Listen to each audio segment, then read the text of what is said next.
Zdaj pa se selimo v Kenijo, obmorsko državo v vzhodni Afriki. Deželo savan, mnogih divjih živali, levov, nosorogov in leopardov. In čeprav Kenija velja za gospodarsko najnaprednejšo državo v vzhodni in srednji Afriki, tam skoraj 40% ljudi živi v revščini. V zasebni kenijski šoli smo obiskali učence, ki pouk obiskujejo tudi po zaslugi denarne pomoči iz Slovenije. Sobota ob 7. zjutraj. Za Jen, Harriet in Matildo je to navaden šolski dan.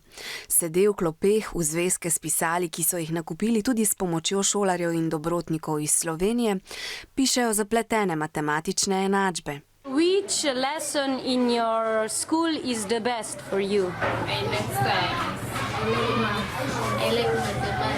Po prvi uri pa je čas za zbor, kjer 200 učencev starih od 2 do 14 let zapoje himno in zmoli, vsak po svoje. Večina je kristjanov, nekateri učenci pa so muslimani.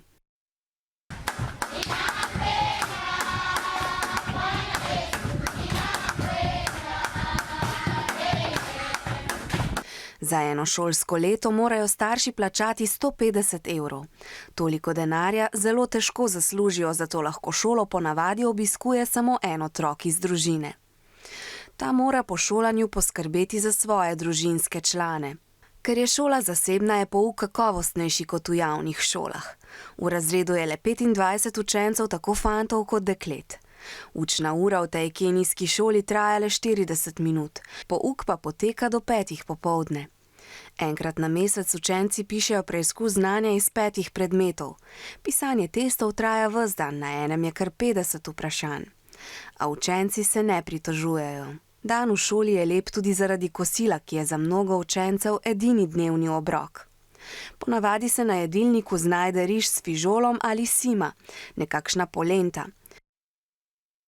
In ko je po urah matematike, angleščine, domačega jezika, kisvahili, naravoslovja in družboslovja konec šolskega dne, se deklice zavejo, kako pomembna je izobrazba.